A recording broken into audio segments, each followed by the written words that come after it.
మంగళవారం రోజు కంపల్సరీ ఆంజనేయ స్వామికి అయితే చాలామంది పూజ చేసుకుంటారు. అండ్ బాయ్స్ పూజ చేస్తే చాలా మంచిదంట. ఎందుకంటే ఆయన బ్రహ్మచారి కాబట్టి. సో ఇంకా హనుమాన్ జయంతి రోజు పూజ కంపల్సరీ చేసుకోవాలి కదా. మనం ఇంట్లో పూజ చేసుకుంటే మన ఇంట్లో దోషాలు ఏమైనా ఉంటే పోతాయి అని చెప్పి అంటూ ఉంటారు. ఆయన కొంచెం మనకు ధైర్యం ఇస్తాడు అనే నమ్మకంతో చాలామంది ఉంటారు. అండ్ నేను కూడా ఉంటాను. అలాగే నేను ఇంకా అష్టోత్తరం చదువుకుని నా పూజ అయితే కంప్లీట్ చేసేసుకున్నాను. అండ్ ఈరోజు హనుమాన్ చాలీస వింటే చాలా మంచిది అంట. అండ్ తమలపాకులు మాల వడమాల వేస్తే ఇంకా మంచిది. నేను ఇంకా శ్రీరామ అని చెప్పి తమలపాకు మీద రాసేసి దేవుడికి అయితే పూజ చేసేసుకున్నాను. మీరు ఎలా చేసుకునే హనుమాన్ జయంతి? సో మా సైడ్ అయితే హనుమాన్ జంక్షన్ ఊరు ఉంటుంది. అక్కడ చాలా అంటే చాలా బాగా చేస్తారు హనుమాన్ జయంతి అయితే.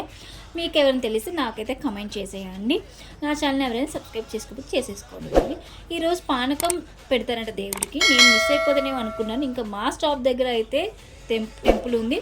సో అక్కడ అస్సలు మిస్ కాలేదు. ప్రసాదం అయితే తీసేసుకున్నాను నేను.